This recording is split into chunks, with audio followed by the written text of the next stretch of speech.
ये घटना 2016 में घटी थी। उस समय मैं वाराणसी में एक इंजीनियरिंग का स्टूडेंट था। एक एकेडमिक प्रोग्राम के तहत हम 4 लोगों को सोलर पैनल लगाने के लिए एक छोटे से दूर दराज के गांव में भेजा गया था। ये पैनल देवी काली के मंदिर के लिए थे, जो एक शमशान घाट के ठीक बगल में था। मुझे काली माँ से जुड़ी बातें पता थी कि उन्हें अक्सर आत्माओं और मौत से जोड़ा जाता है, लेकिन मैंने उन बातों पर कभी ज़रा ध्यान नहीं दिया। मंदिर की बात करें तो मंदिर बिल्कुल एकांत में बसा था। गांव की मेन सड़क तक पहुंचने के लिए आपको लगभग 15 मिनट तक एक संकड़े ऊबड़ खाबड़ कच्चे रास्ते पर चलना पड़ता था, जो कुछ जगहों पर मुश्किल से सिर्फ 2 फुट चौड़ा था। दोनों ओर अंधेरे में दूर दूर तक धान के खेत फैले हुए थे और आसपास कुछ भी नहीं था। हमने लगातार 2 दिन काम किया। दूसरे दिन शाम तक हमारा काम लगभग पूरा हो चुका था। काम लगभग खत्म ही हो चुका था कि तभी हमने देखा कि ब्लैक इंसुलेटिंग टेप खत्म हो गई है और हमें याद आया कि सबसे नज़दीकी दुकान मेन सड़क पर थी। मैंने सबसे बोला कि मैं ही जाकर तुरंत टेप ले आता हूँ। वो पूर्णिमा की रात थी।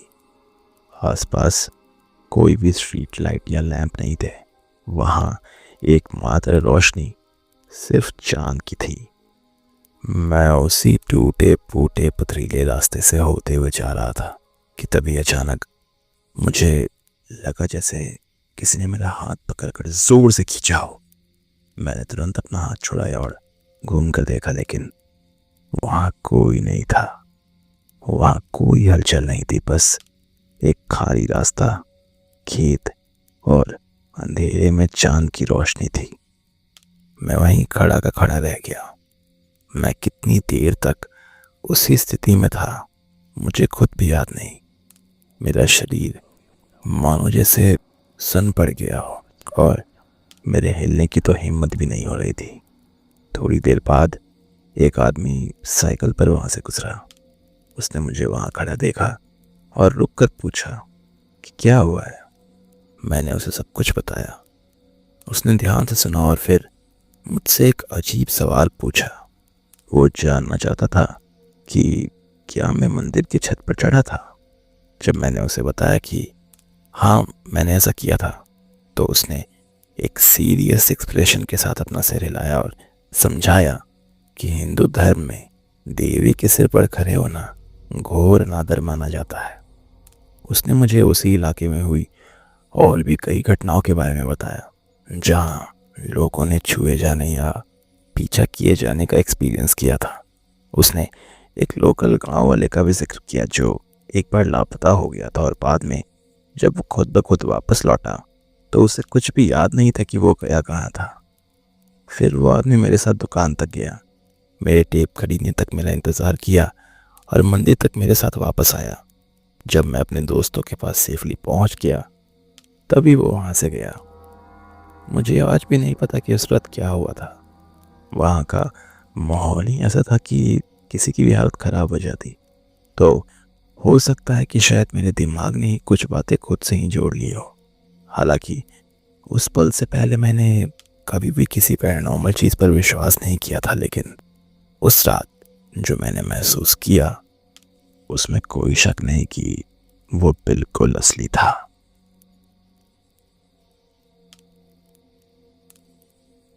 ये कुछ महीने पहले की बात है, जब मैं और मेरा बॉयफ्रेंड रोमानिया की ट्रिप के दौरान एक होटल में ठहरे थे। मैं रोमानियन हूँ और हम वहाँ मेरे माँ पापा से मिलने और रोमानिया में कुछ समय बिताने के लिए गए थे। एक शाम लगभग 8 या 9 बजे हम दोनों अपने होटल के कमरे में आराम कर रहे थे। मेरा बॉयफ्रेंड बिस्तर पर लेटा हुआ आराम से मेरे फ़ोन पर एंग्री बर्ड्स खेल रहा था और मैं हाथ धोने के लिए बाथरूम गई हुई थी। बाथरूम का दरवाज़ा आधा ही खुला था, जिससे मुझे थोड़ी सी प्राइवेसी मिल रही थी और साथ ही मैं कमरे के अंदर भी देख पा रही थी। बाथरूम के दरवाजे के ठीक बगल में एक और दरवाज़ा था। ये उन अजीब से होटल के दरवाज़ों में से एक था जो हमेशा बंद लगते थे और कमरे का हिस्सा भी नहीं लगते थे। ऐसा लगता था जैसे ये किसी स्टाफ के लिए एंट्रेंस डोर हो या शायद किसी दूसरे कमरे से जुड़ा हो, लेकिन ये कभी खुला नहीं और मैंने कभी किसी को इस्तेमाल भी करते नहीं देखा। जब मैं सिंक पर हाथ धो रही थी तो अचानक मुझे दरवाजे के पास किसी की मौजूदगी का एहसास हुआ। ये वही इंस्टिंक्ट से फीलिंग थी जब लगता है कि कोई आपके बिल्कुल पास खड़ा है, चाहे आपने उसे देखा भी ना हो। बिना ज़्यादा सोचे मैंने अपने मन में ये मान लिया कि बाथरूम इस्तेमाल करने के लिए मेरा बॉयफ्रेंड ही वहाँ खड़ा होगा। और फिर मेरी नज़र के कोने से मुझे कुछ हिलता हुआ दिखाई दिया। उसी लॉक किए हुए दरवाजे की तरफ से एक साए जैसा कुछ निकलकर मेरे कमरे में आया और धीरे धीरे उस ओर बढ़ा जहाँ मेरा बॉयफ्रेंड बेड पर लेटा हुआ था। जैसे ही मेरी नज़र उस पर पड़ी, मेरे रोंगटे खड़े हो गए और मेरा शरीर पूरी तरह से अपनी जगह पर जम गया। मैं पूरी तरह मुड़ी नहीं और ना ही अपना सिर हिलाया, मैं बस वहीं खड़ी रही। मेरा दिल अचानक तेजी से धड़कने लगा। वो परछाई सॉलिड या क्लियरली डिफाइंड नहीं थी, वो धुंधली सी किसी सूट पहने हुए आदमी जैसी लग रही थी, लेकिन वो धुंधली और अनक्लियर थी, मानो उसके किनारे पूरी तरह से मौजूद ही ना हो। बाथरूम से निकलते ही मैं भागी और अपने बॉयफ्रेंड को बताया कि मैंने अभी क्या देखा। वो उलझन में देख रहा था और उसने कहा कि उसने कुछ भी नहीं देखा। उसने किसी को आते जाते नहीं देखा, किसी की मौजूदगी महसूस नहीं की और उसे कमरे में कुछ भी अजीब सा नहीं लगा। मैं उस एहसास को भुला नहीं पा रही थी। मुझे वो बहुत असली लग रहा था, मानो कोई वहां आया हो, थोड़ी देर रुका हो और फिर चला गया हो। सब कुछ नॉर्मल हो जाने के बाद भी माहौल अब भी अजीब सा ही लग रहा था। मुझे आज भी नहीं पता कि वो क्या था, लेकिन मुझे पता है कि मैंने क्या देखा और उससे भी बढ़कर मुझे पता है कि मैंने क्या महसूस किया।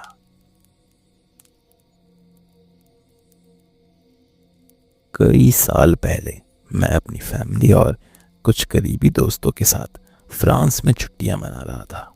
हम एक खूबसूरत से हॉलिडे होम में ठहरे हुए थे जो पूरी तरह से आइसोलेटेड था।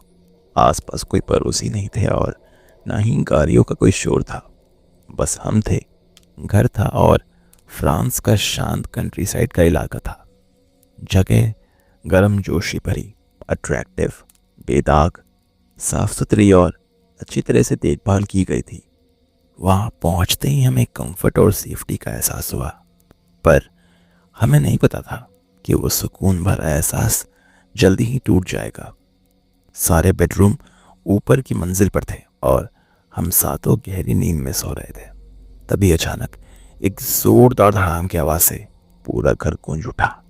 ऐसा लगा जैसे किचन की कोई भारी शेल्फ गिर गई हो और बर्तन और बाकी कटलरीज एक साथ लकड़ी के फर्श पर बिखर गए हों।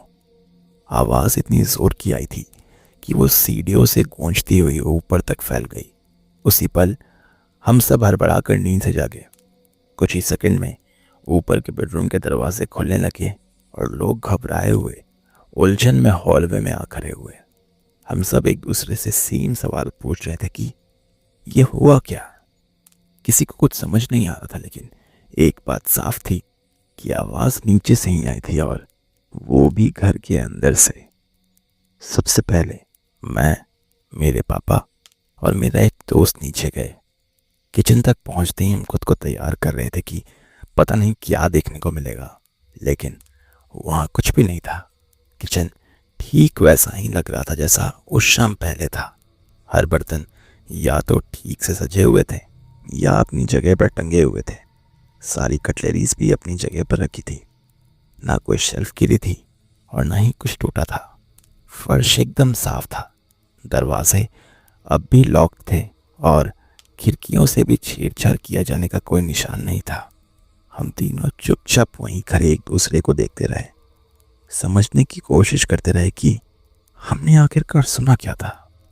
हमारे आसपास कोई घर भी नहीं थे जहां से ऐसी कोई आवाज़ आ सकती थी।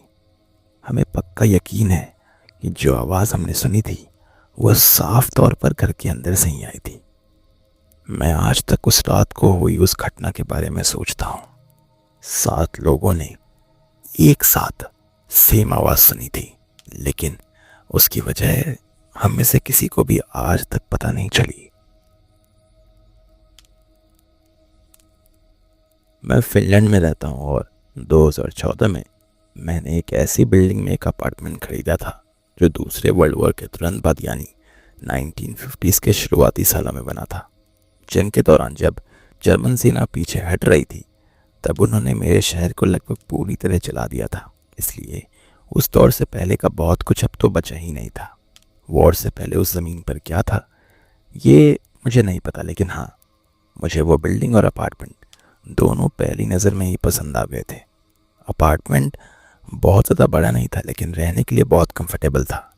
पिछले ओनर ने लिविंग रूम के एक हिस्से को छत से लगे पर्दों की मदद से सोने की जगह में बदल दिया था और मैंने उसे वैसे ही रहने दिया।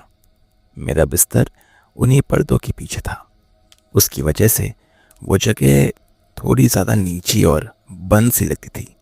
बिस्तर के पास ना तो कोई खिड़की थी और ना ही कोई वेंटिलेशन, और जैसे ही पर्दे खींचे जाते वो सोने की जगह बाकी अपार्टमेंट से लगभग कट सी जाती थी।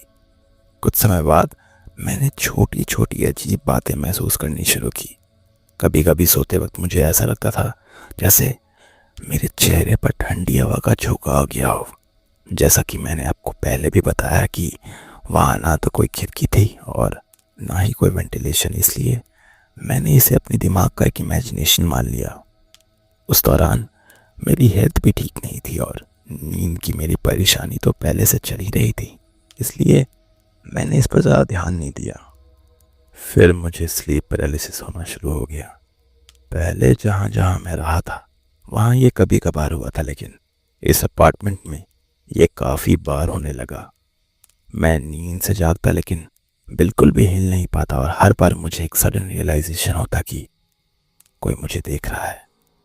कई साल पहले एक थेरेपिस्ट ने मुझे बताया था कि अगर उस हालत में आवाज़ निकालने या बोलने की कोशिश की जाए तो पैरालिसिस टूट सकता है, और यहाँ भी वो तरीका काम करता था। लेकिन स्टिल ये एक्सपीरियंसेस काफ़ी डरावने होते हैं। कभी कभी सोते वक्त मुझे ऐसा लगता जैसे कोई मेरे बिस्तर पर ठीक मेरे पैरों के पास बैठा हुआ है। उस समय भी मैं खुद को यही समझा था कि ये सिर्फ मेरे दिमाग का एक वहम है, लेकिन इन सब के बावजूद मुझे उस अपार्टमेंट में कभी ऐसा नहीं लगा कि मैं खतरे में हूँ। वहाँ का माहौल डरावना नहीं था, बस अजीब सा था। अगर मेरी ज़िंदगी उस तरह ना बदली होती तो शायद मैं आज भी वहीं रह रहा होता। 2022 तक जब मेरा पूरा कोविड लॉकडाउन उसी जगह से वर्क फ्रॉम होम करते हुए निकल गया तो मैं अंदर से थक चुका था। मुझे अपार्टमेंट छोटा लगने लगा और मुझे एहसास हुआ कि मुझे लाइफ में एक चेंज चाहिए था। आखिरकार मैं शहर के उस हिस्से में एक बड़े से अपार्टमेंट में शिफ्ट हो गया जहां मैं हमेशा से रहना चाहता था। वो बिल्डिंग लेट 1960s में बनी थी और मैं वहाँ गर्मियों में शिफ्ट हुआ था। वहाँ की पहली या दूसरी ही रात को मुझे एक बेहद साफ सा अजीब सपना आया। सपने में मुझे ऐसा लगा जैसे मेरे बेडरूम में मेरे साथ कोई मौजूद है। मैं ठीक से देख नहीं पाया कि वो क्या था।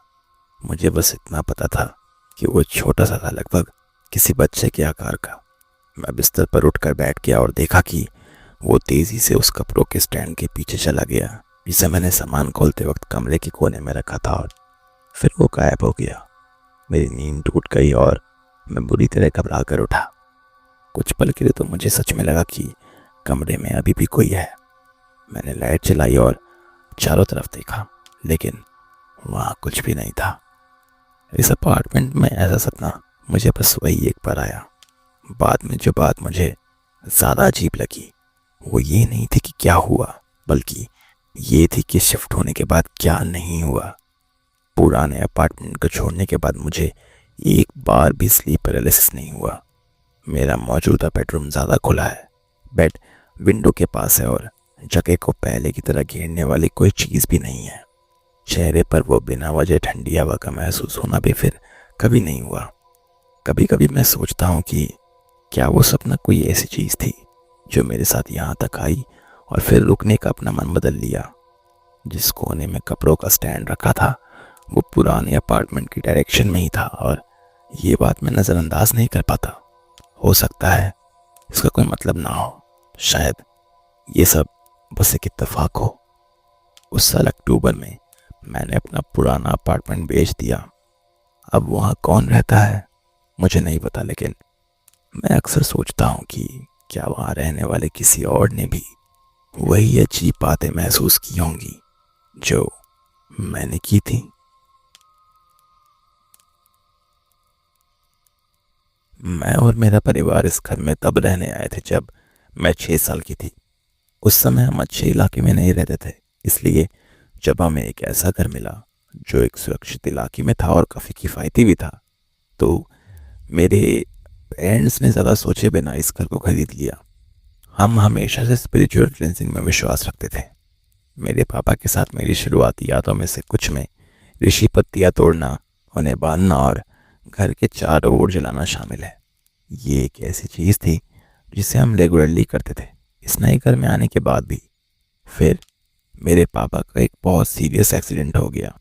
उसके बाद से वो अपने आप से कुछ भी करने में सक्षम नहीं थे, क्योंकि कोई भी 10 साल के बच्चे को कोलाइटर देने वाला नहीं था। इसलिए क्लेंजिंग के रिचुअल्स भी धीरे धीरे बंद हो गए। तभी घर में हलचल शुरू हुई। पहले तो ये बहुत हल्की थी, बत्तियाँ टिमटिमाती थी, दरवाजे जोर से बंद होते थे और कुछ छोटी मोटी आवाज़ें आती थी जिन्हें आसानी से हवा का झोंका मान लिया जा सकता था। लेकिन समय के साथ इसे नज़रअंदाज करना मुश्किल होता गया। एक दिन पापा के अस्पताल से घर लौटने के बाद मैं किचन की खिड़कियां साफ करने में उनकी मदद कर रही थी। अचानक हम दोनों को अपने पीछे हल्की हवा का एक झोंका महसूस हुआ। जब हमने पीछे मुड़कर देखा तो हमने देखा कि लटकता हुआ बल्ब तेजी से हिल रहा था। ना तो कोई खिड़की खुली थी, ना ही कोई दरवाज़ा और ना ही कोई हवा का झोंका था वहाँ।